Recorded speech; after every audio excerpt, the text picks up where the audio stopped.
It is time now to know what's on the front pages of Nigerian newspapers. And I have with me in the studio Political Technocrat Dr. Dayo Kayode, as well as Social Commentator Sijibomi Adebiyi-Bonet. Gentlemen, good morning. Thank you for joining us. Good morning, and how are you?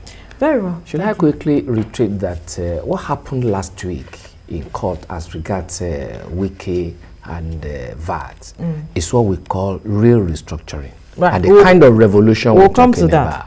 We'll come to that. Let's, so that we can make judicious use of our time. We'll look at one other topic, then look at that quickly so that we will not take much of the time, please. All right, let's begin with the Guardian newspaper. 100 days after Twitter ban, uncertainty trails federal government's plan. You find details on the pages of the Guardian newspaper. To the Nigerian Tribune, VAT imbroglio can favor consumers. Allow that legal battle run full course. Ekweremadu advises National Assembly. LCCI calls for caution, says development may confuse businesses. All right. To the Nation newspaper now, Presidency, Buhari will respect court verdict on VAT. NNPC posted profit result because government stopped impunity in the past. Now to the Punch newspaper, 14-month VAT sharing. 5 northern states, 2 southwest, 2 south-south among top beneficiaries. Top 10, Lagos, Kano, Oyo, Rivers, Kaduna, Katsina, Delta, Bauchi, Anambra, Jigawa. Not all southern states can generate enough revenues, Borno. And ULGE wants local governments to collect VAT as well. All right, this Nigerian newspaper now, fiscal federalism battle, VAT tension. Rivers, Lagos stick to their guns. All eyes on Apex Court or other states to enact law this week. Experts insist FIRS on wild goose chase. Right. To the Vanguard newspaper, Yoruba race has nothing to benefit from seceding. Olubadan, so Olowo, Oluwo, Elemore, others task youth to desist from acts capable of disintegrating Nigeria. And now to the Daily Trust newspaper, how police extort victims before tracking kidnappers, thieves. We rely on private firms for tracking. We pay through the nose to track suspects, victims. You find details on the pages of the Daily Trust. To the First News newspaper, Zamfara, no more amnesty for bandits. Angry Matawalle declares, asks troops to unleash more attacks. Gumi Difa says innocent souls are dying. All right. To the Daily Times now, Nigeria is bleeding. Ex-Jigawa Governor Lamido are speaking.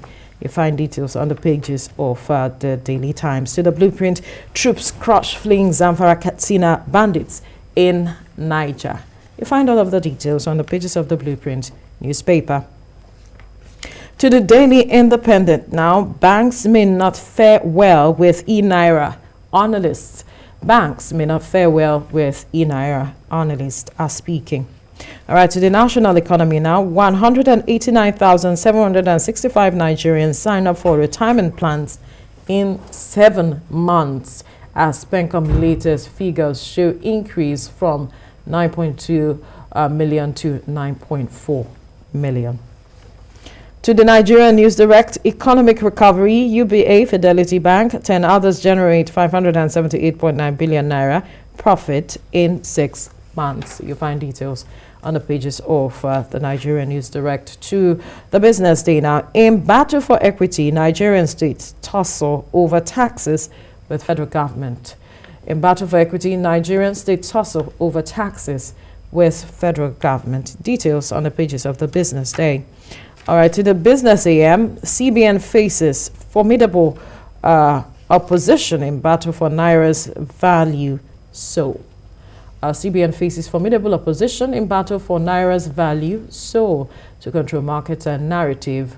Hoarders, speculators, round-trippers line up. All right, details of all of this on the pages of the Business Day. Gentlemen, let's begin with details coming out of Zamfara State, where the governor is reacting. You know, there's been an offensive in that state where there was a shutdown of network services and also some other things there. And reports say that the army or the military is gaining or winning in its battle. But then again, the governor is reacting, saying that there will be no more amnesty for bandits. Initially, he had said, in trying to resolve this issue of banditry, he had talked about amnesty, and now he is, turning around to say, you know what, no more amnesty.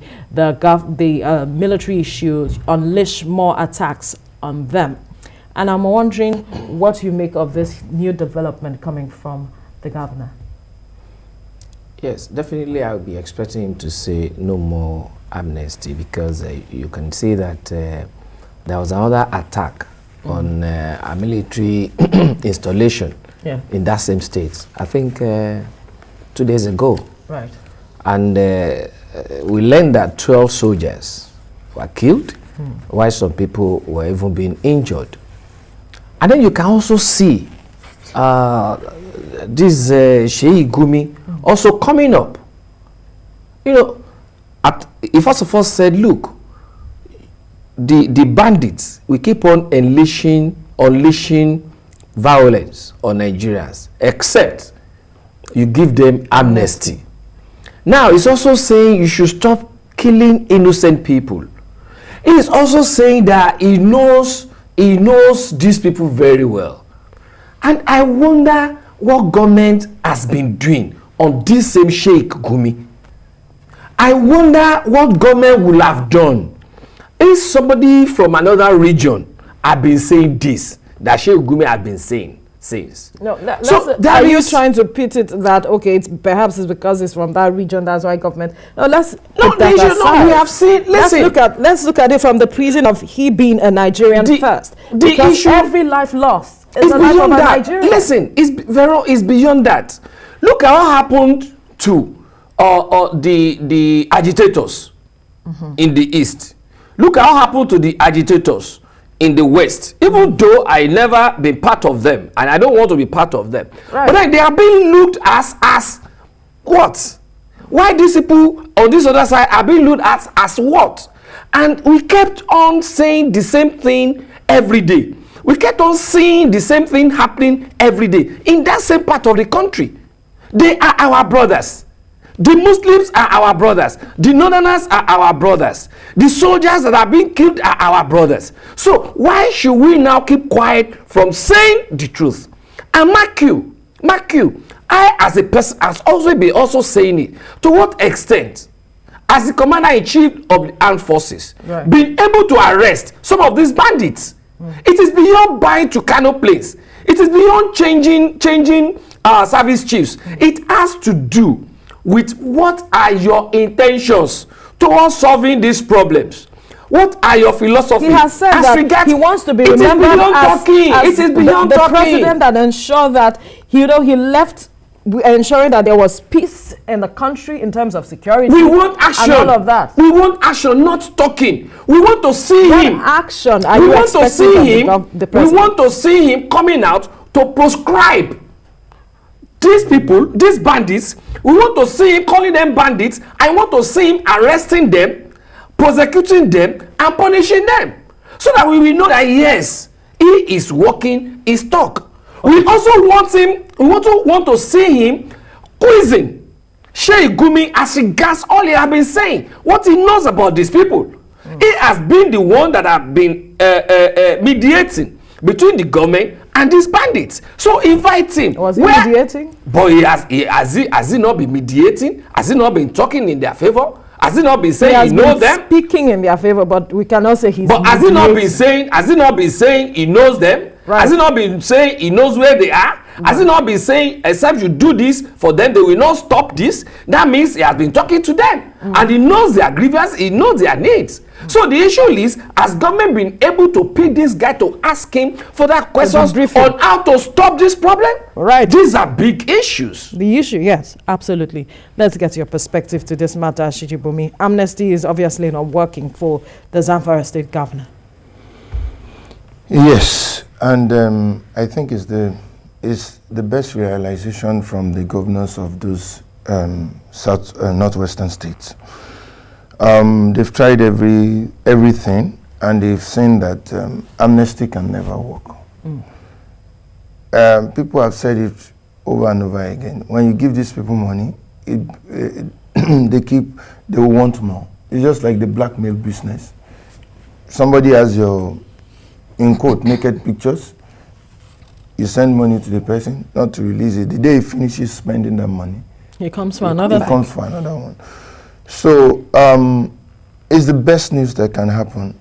Let them. We know what we want. We know that the only solution is partly military airstrikes, and military ground troops, military operations. You can now negotiate from a position of power. You can, if people surrender, then you can look at prosecuting, and profiling, and all other kinds of... But we have seen that over the past few months. What have we seen in terms of profiling and all of that, which is also a major concern for Nigerians? You know, all of us have, for me personally, I've said it times that number here, that the government has failed, especially in terms of security. But what's happening now, I don't think every time we should knock the government. They are really doing what they should have started doing a long time ago. The best reward you can give to a bandit, like the governor of Kaduna said, is to send him to his maker. Let him go and answer for his sins. And which is what they are doing. There is no operation that they are doing in the northwest now that has been done in any part of the country. Don't let us amplify things. What they're doing to those guys, they can't do it to people from the southeast. It's not possible. And when we say, and those people are proscribed as well. And what Sijibomi has been saying is just that he has really become an extremist in terms of his views. There is nobody from other parts of the country that has not done it. The other time, the former governor of Anambra, Iseife, was saying the innocent people were being killed in the southeast as well. Was saying nobody was looking. When this thing started, when the IPOB ESN issue started, nobody was talking about the way those guys were killing their victims. But when the government started doing something, everybody was talking about what the government was doing. We have this sense of it is our people. I don't know where we got it from. A criminal is a criminal. So, and it happened even with this present president, because at the point in time when Boko Haram was still in the embryo, they were not fully formed. He was also talking about not dealing with them decisively. So I don't know where we got it from. If the person is my brother and is a criminal, get him out. Because not only will he hurt the outsider, he's coming back to hurt the family. Right. So, but in Nigeria, we always try to protect our own. And look at what has been done to the secessionists, Igbo and Kanu. And I want to say it that it's not every time that we should think something out of the ordinary has been done to them. You can remember somebody that was a religionist in this country that was just released. I don't know if he has been released now. The other high sheikh from Kaduna. Yeah. What they did to that guy, they didn't do it to anybody from any part of the country. So the narrative is my... El Zakzaki. Yes, El Zakzaki. The narrative is my problem. And I was discussing with a senior, an older person just 2 days ago. And I said, in as much as I agree with everything you're saying, the narrative of North versus South that we're trying to create is dangerous for the country. If it's a criminal, get him out. As exactly was dealt with. Nobody has been dealt with in that manner. In that manner. One day, 300 and something people killed. Nothing has happened in this country. Nobody has fought for the injustices done to those people. And from this part of the world, we say, hey, Kanu. We're not saying it's right. But like someone said over the news, I am not trying to defend anybody now. But like someone said, that is it about the president or the government? Sometimes we should put it in perspective. This president, we know so many people don't like him. He has disappointed us as well, especially in terms of security. But sometimes when he's taking the right step, we should all support. for the Zamfara, the Katsina, the northwestern region. What they are doing, they should continue, fish those guys out, kill them all, and let's have peace. Yes. All right. Let's move on quickly now to the issue that Dr. Kayode raised earlier at the beginning of the show, talking about the value-added tax. And we are seeing several developments coming out of it. We saw that the FIRS appealed this matter, and we're still waiting for what is going to go on. It's still unraveling as the days go by. But then you were talking about the fact that this is a step in the right direction for the state's government. And the question or the issue that some persons are raising is that perhaps this will kickstart the issue of fiscal federalism that a lot of persons have been talking about over the years. You just hit it on the head. This is nothing other than the restructuring we have been talking about in terms of resource control. Because this particular VAT is coming out from a particular environment. But don't forget about the fact that there are some of the resources that are still on the exclusive list. Sure, but is VAT under exclusive list? Is the federal government not now talking to the National Assembly to please help us put this thing within but we see exclusive saying that allow the law take its course, let it run its time in the courts. That is why I still also appreciate Barrister Nyesom Wike. Because even along the line, when he has started to implement that in the state, he halts the process. He said, oh, it's now in the court, let's halt it. This is what we call, honestly speaking, restructuring. This is what we call the revolution we are looking for.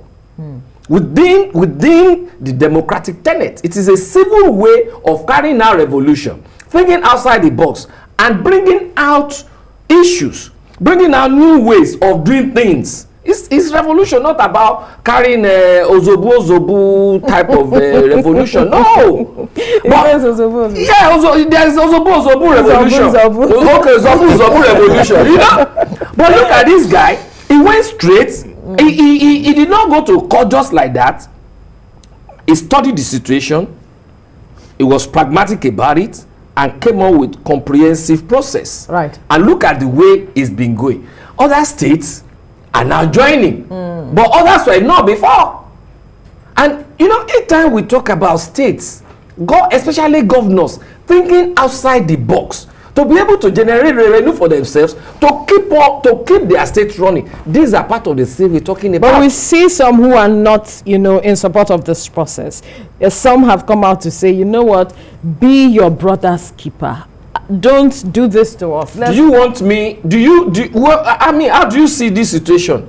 If I am making 100 naira to the center, and you are making 2 naira to the center, and I'm now saying, look, why should this be? Because we are now sharing with a particular formula. Definitely, if I go to court and win that case, you will be telling me, be your brother's keeper now. So let other states. There is no state that cannot be viable. Even my state can be more viable than the way it is. If only all the governors decide to think outside the box. And then look at it.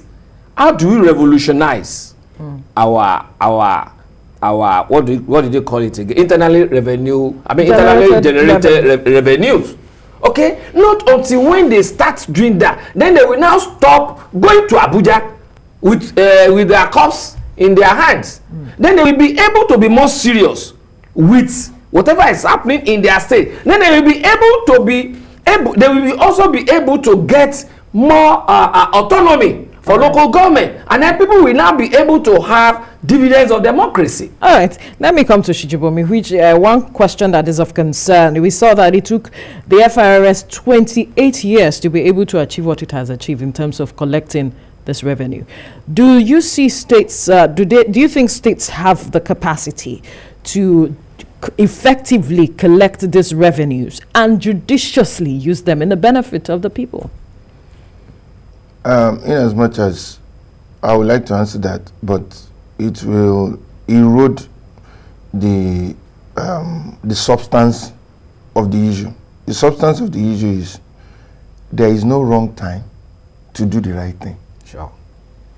it may have come late, but it is the right thing to be done. Agreed. And I believe that any serious-minded individual that is leading a state will find a way to effectively collect what is due to it. Now, maybe it will now not effectively use the resources judiciously. The FCC will be there to take those questions. Really? Yes. Okay. But what we're looking at now is the fact that this issue of looking for local governments every time, LCDs every time, everybody has gotten that craze now. The bug has hit all of them. There is some, even in my state now, there are they wanted to do LCDs. There is already. The other time. Then people are still looking for states. I want to know what they are looking for. By the time you know that there is no national cake to share, then you will know that maybe the 6 states I have in this region is even still difficult for me to maintain them. Maybe there will be merging of states. House of Assembly can propose that. Because so many people will get that reality into their system. Nigeria, the kind of federalism, somebody tried to define it, that even the year there is true federalism, there is something federalism, and that what Nigeria is on is not like the US on. And I'm just like, we like semantics a lot. Let's do what works for us. Yes, what works for us. Right. That's number one. Number two is the fact that, are we going to continue not following our constitution? Let the laws take its course. Let states determine, let the Supreme Court determine if it's the state or the federal government. There's still so many levies the federal government will be able to collect. And if they judiciously and effectively seal up all the leakages and collect those things, they will still have enough money. Enough. So because Lagos State was already proposing maybe a 6% from a reduction from 7.5% to 6%. If they are the ones that will be collecting the VAT. Yeah. So that's how a federation should run. So in terms of even population, I should know the number of citizens I have. Once you are getting into my state, you should be registered. So that within the next 6 months, we just look at it from the angle of profiling alone. The Constitution has said if you live in a place for a number of months, you are eligible to contest. So once you enter Lagos State or Ekiti State or Ogun State or even Zamfara State, and you get registered and they know you, so in the next 3 years, you can vie for a position. There's so many advantages that we are not looking at. But when any state that wants to take all those lovely steps, then you see politics play. And you see they are deporting our people from Lagos, they are deporting our people from this state. Then we begin to cloud everything with all politics. those political coloration. And we don't see the benefit of any policy. So, and the way to do restructuring is the intellectual way. Like he said, it's not the like he said. Let's test our laws in court, and little by little we start chipping it off, chipping it off till we get the kind of federation we need. Right. Your final word on this. Yeah, I want to congratulate His Excellency Barrister Nyesom Wike for being the pillar and the shower of the light of fiscal federalism. Not only that, and then what revolution should be in a democratic setting. For the first time in a long while, I agree with him. I'm not really his fan, but for the first time, 100%. I'm always his fan because he's somebody that always look outside the box to do his things. But people don't want to understand because he does his things differently. But it's only those of us that lies thinking outside the box that can always up on TV. It might have a reason. It might be using that one to define a perspective. No, to even define a perspective. We're putting the politics in it again. Then you definitely put politics in it. Like you say, you are putting politics in it. It's just trying to define a perspective, and then we can see the result now. See all the states that are now joining him. It's fine. Let's wait and see what happens at the end of the day. But gentlemen, thank you so much, political technocrat Dr. Dayo Kayode and social commentator Sijibomi Adebiyi-Bonet, for your time in the program. Thank you. Thanks for having me.